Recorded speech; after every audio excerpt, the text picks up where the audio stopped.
It all started in 2010 when Boeing's chief competitor Airbus launched the A320neo family of aircraft, with their new engines giving up to 15% greater fuel efficiency, a significant cost saving for airlines which already operate on thin margins.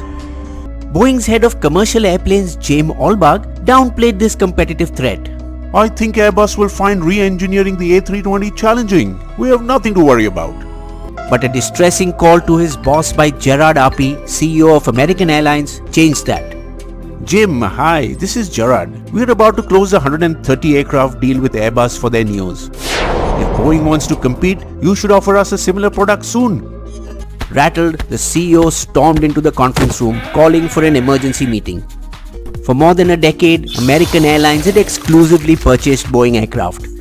The thought of losing one of its bigger clients sent all the executives into a frenzy. Something had to be done. Many ideas were discussed and discarded. Let's build a completely new aircraft, more efficient than the Neo, and replace the 737NG. Until this idea came along. Why don't we just redesign the existing 737 to make it more fuel efficient? It will save millions of dollars and get the job done a lot quicker. Pilots had been flying versions of 737 since 1967, and there were nearly 9,000 of them in the air by then. But apart from competing with Airbus, Boeing's 787 Dreamliner was another reason for worry. According to Forbes, the Dreamliner was losing money on each aircraft, with a total loss of between $26 to $30 billion. Boeing desperately needed a profit-making commercial aircraft, and it needed it fast. 737 MAX was the answer. So a plan was hatched. Engineers sought various ways to come up with a more fuel-efficient variation of the 737. First, they replaced the CFM56 engines with a larger shark fin-style LEAP 1B engine, designed to operate at a higher pressure of 22:1 compression ratio, twice the earlier, and with an inbuilt airborne particle rejection system. Then for improved aerodynamics, extended the nose by 8 inches, modernized the flight deck, and gave it a new look with a fresh coat of paint. But there were some adjustments that needed to be made. Because the 737 has low ground clearance and the new engines much larger, they were mounted further forward to the edge of the wings and higher up towards the tip, so that they wouldn't scrape the floor during a turbulent landing or takeoff. Boeing was aware that this change in engine position would tilt the aircraft backwards towards its tail, which could stall the plane mid-air in a nose-up position, potentially leading to a crash. So it developed a software, MCAS, to automatically push the nose downwards whenever it detected the plane tilting backwards. With these cosmetic changes in place, Boeing applied to the FAA for an amended type certificate for approving it as a modification to the 737 and called it the MAX. It took the FAA 5 years to approve it, during which time Boeing heavily marketed the MAX with its vastly improved 14% fuel efficiency.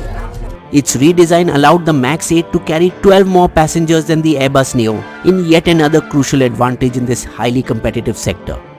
The 737 MAX proved to be a huge hit, flooding Boeing with orders from across the globe, including from American Airlines. Hey Jim, it's me, Gerard again. We want 100 of your new planes.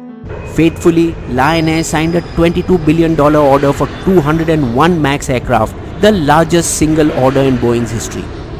According to Moody's credit rating agency, Boeing was making on average between $12 to $15 million on each 737 MAX it delivered. It was supposed to be the best time in Boeing's checkered history, and all seemed to be going well on the surface.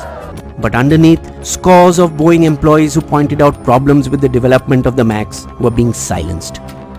In order to meet deadlines and lower costs, Boeing reduced testing time on its engineering flight deck simulator by 8,000 hours and cut flight test support by 3,000 hours.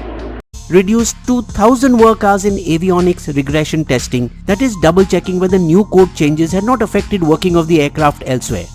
Considering the 737 MAX had a number of aerodynamic changes, this was a huge red flag. Compounding the problem, FAA allowed Boeing's own employees to self-certify its redesigned aircraft, calling them authorized representatives, delegating to Boeing 79 of 91 tasks before final certification. FAA justified the delegation based on insufficient government funding. We do not have the budget or the manpower to fully regulate all the airlines. Since the MAX was redesigned as an upgrade of the existing 737NG, their goal was to put the plane in the air with Level B certification, that is without flight simulator training for pilots. Boeing had a lot to gain by this certification. Their 391 plane order from Southwest Airlines would need to be discounted by at least $1 million per plane if the FAA had mandated simulator training. Boeing hoped that pilots proficient with the 737 should be able to transition to the new MAX with just 15 hours of non-simulator training. However, Boeing knew that the addition of MCAS could hinder the chance of getting the required certification, so it did not designate the MCAS as a safety critical system but buried it under a mountain of paper. In some cases like that of Ethiopian Airlines, Boeing did not even mention the existence of MCAS in its instruction manual. Despite being forewarned in November 2012 after a simulation gone wrong, where a Boeing test pilot took more than 10 seconds to respond to an uncommanded MCAS activation. It should take more than 4 seconds. This is a disaster waiting to happen. Some engineers raised this with FAA's authorized representatives in at least 6 separate internal meetings between 2015 and 2018, but were repeatedly silenced by Boeing, and the ARs never reported it to the FAA as they should have. In August 2016, Boeing finally got its wish as the FAA granted the MAX provisional approval for Level B certification with computer-based training for just 2 hours, well short of the anticipated 15. Even after obtaining the provisional certification, a former US Squadron commanding officer and a Boeing employee was skeptical. The smallest of defects can affect the plane's safety. For the first time in my life, I'm hesitant about flying my family in a Boeing. There's a difference here, Ed. The military is not a profit-making organization. After the first batch of the MAX 8 was delivered to Lion Air's sister concern Malindo Air in May 2017, they specifically asked, "We would like our pilots to get simulator training."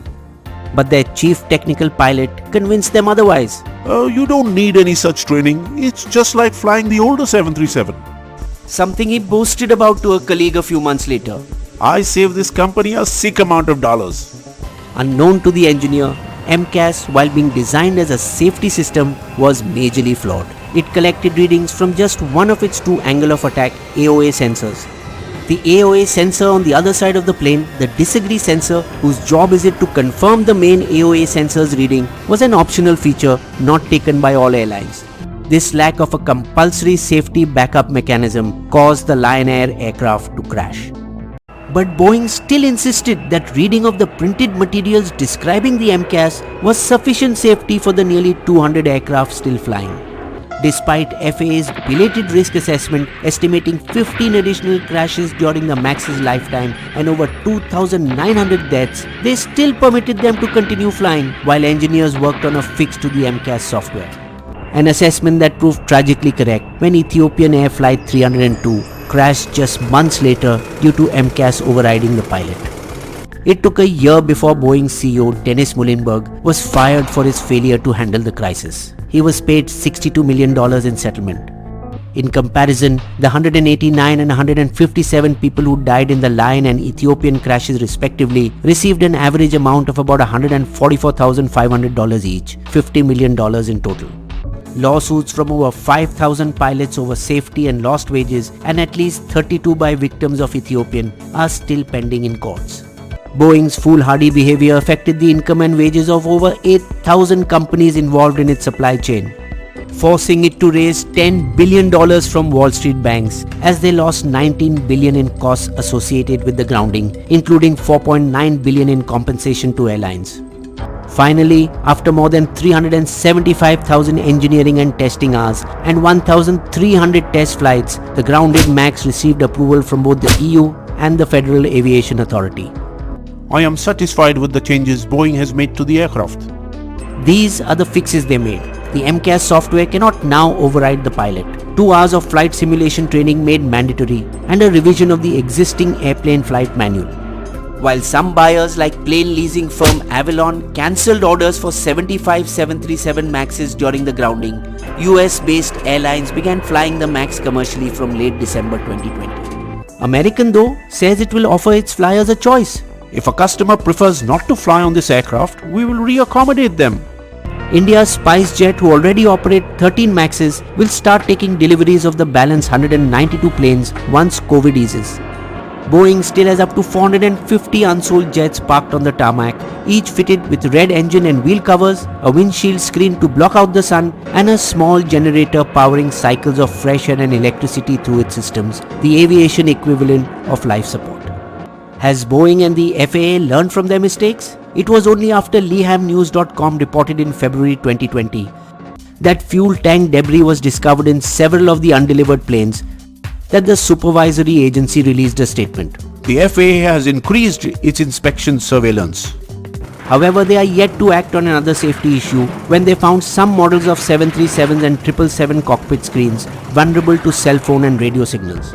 Trusted brands like Boeing and Johnson & Johnson with their talcum powder and implants have misled regulators and the public in the past. Boeing is a brand the public trusted, literally with their lives, which is why it is distressing to see such deception. Bisbo's limerick.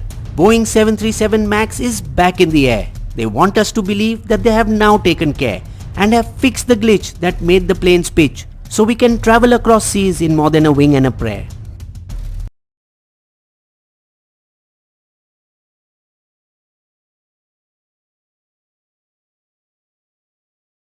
Subscribe to Bisbo and click on the bell icon to get notified whenever Bisbo releases a new video. Sources of all our information is listed in the video description section.